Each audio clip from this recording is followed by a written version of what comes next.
The war in Ukraine isn't just a story of tanks and missiles. It's the climax of centuries of rivalry, shifting borders, and a struggle over identity at the very crossroads of Europe and Eurasia. To understand the headlines of today, we have to look back, because the roots of this conflict run deep. Ukraine's geography has always made it a prize. Fertile black soil, access to the Black Sea, and its position between Europe and Russia have turned it into a battleground for empires. For Russia, Ukraine isn't just a neighbor. It's a gateway, a shield, and a symbol of empire itself.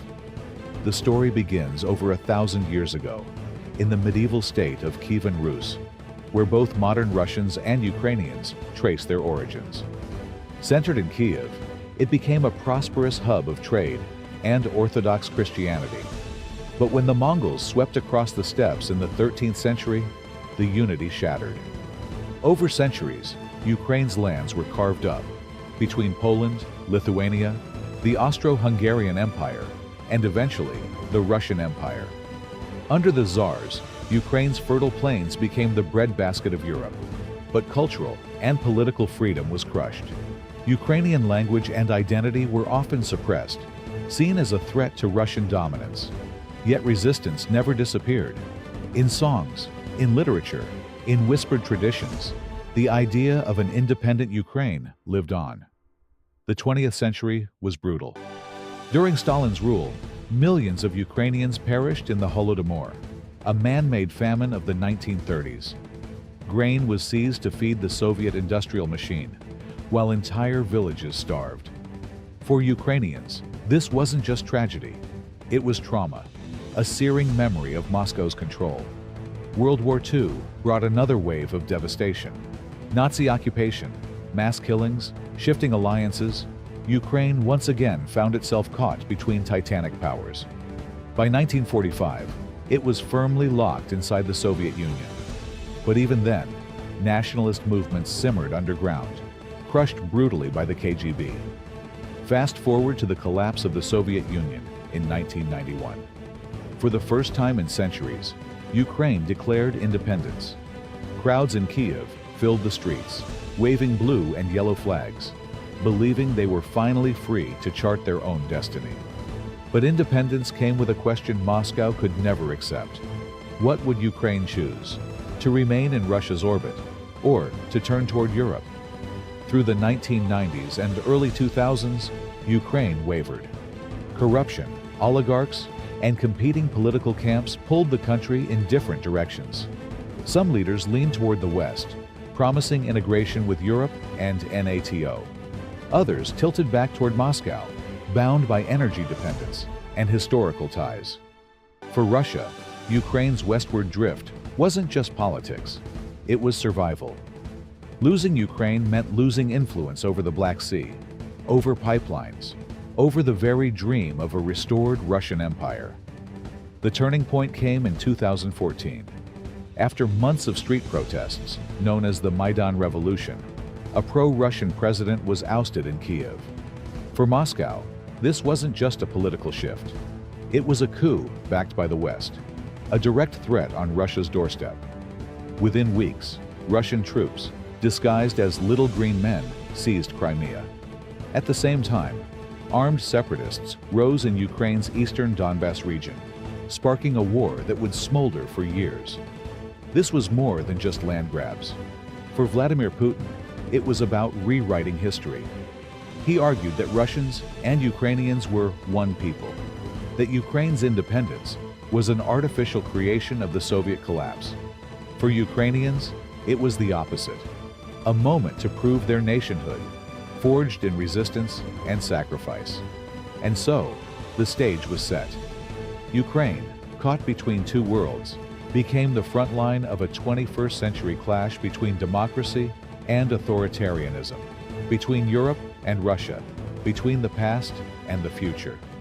For 8 years after Crimea's annexation, the world lived with what was called a frozen conflict. But for Ukrainians in the east, it was anything but frozen. Shelling, snipers, and trench warfare defined daily life in Donbas, where Russian-backed separatists held territory and over 14,000 people were killed between 2014 and 2021. At the same time, Ukraine pushed harder toward Europe. Trade deals with the EU, closer ties with NATO, and reforms in Kyiv sent a clear signal. The country's future wasn't to be dictated by Moscow. For the Kremlin, every step westward felt like an encirclement. NATO had already expanded into Eastern Europe after the Cold War. Ukraine, if it joined, would bring the Western alliance directly to Russia's border, a nightmare for Putin. Throughout the late 2000s, Putin repeated the same claim. Ukraine wasn't a real state, but a wayward child that had to be brought back under Russian control. In his eyes, the West was using Ukraine as a pawn to weaken Russia itself. Diplomats scrambled, sanctions were imposed, but behind the scenes, Moscow was preparing something far bigger.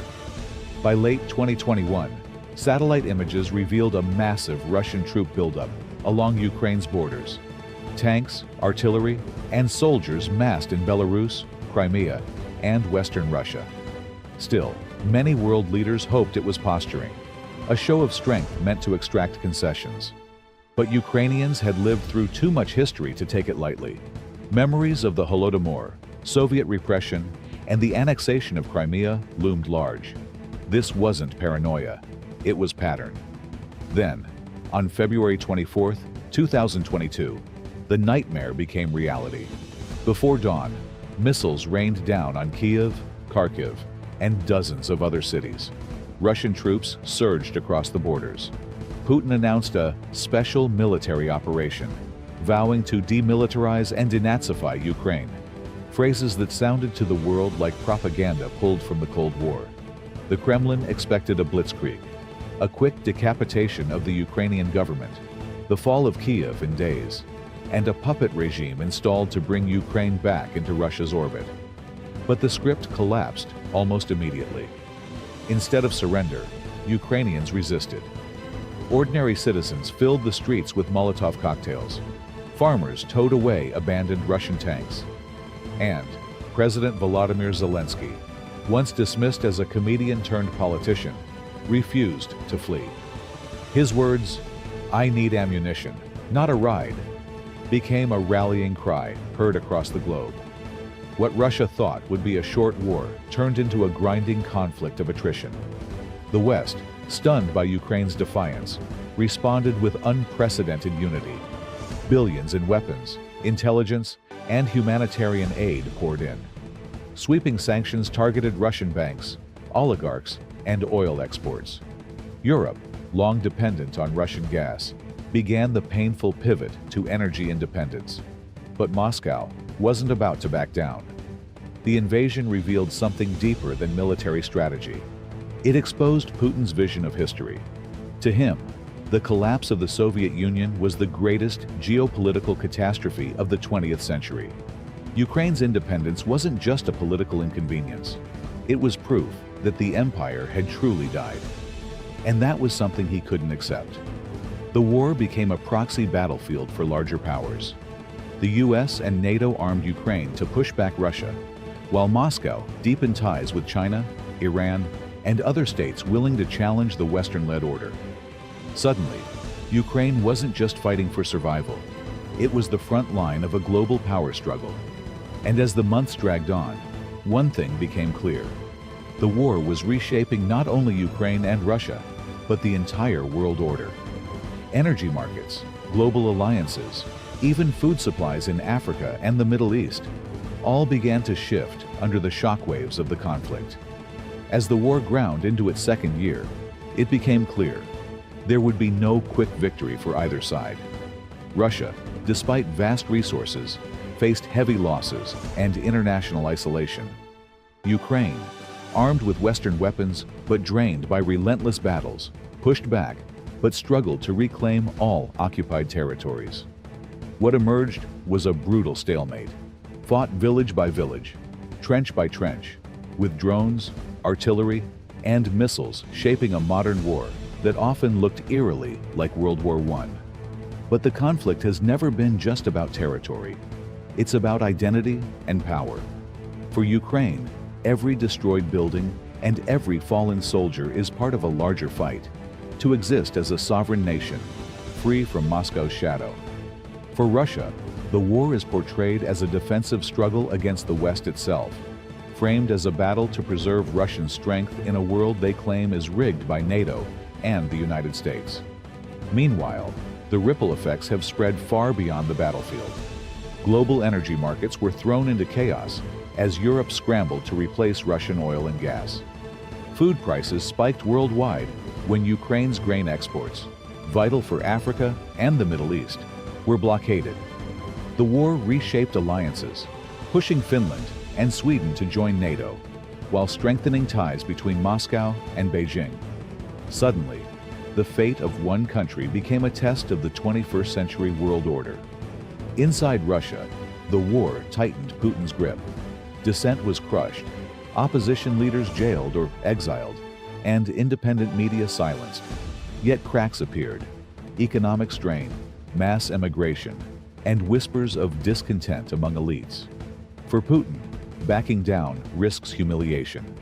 For Ukraine, compromise feels like betrayal. And so, both sides remain locked in a struggle with no easy off-ramp. The longer the war drags on, the more dangerous it becomes. Analysts warn of escalation, cyber attacks, nuclear threats, even direct NATO involvement if the conflict spirals out of control. At the same time, ordinary Ukrainians live under air raid sirens, power outages, and the daily uncertainty of survival. Families are torn apart. Cities lie in ruins. Generations carry the scars of a war that shows no sign of ending soon. Yet amid the destruction, a new sense of Ukrainian identity has taken root. The invasion that was meant to erase Ukraine has instead cemented it. Language, culture, and pride in independence are stronger than ever. For the West, Ukraine's resistance has become a symbol of democracy, standing against authoritarianism.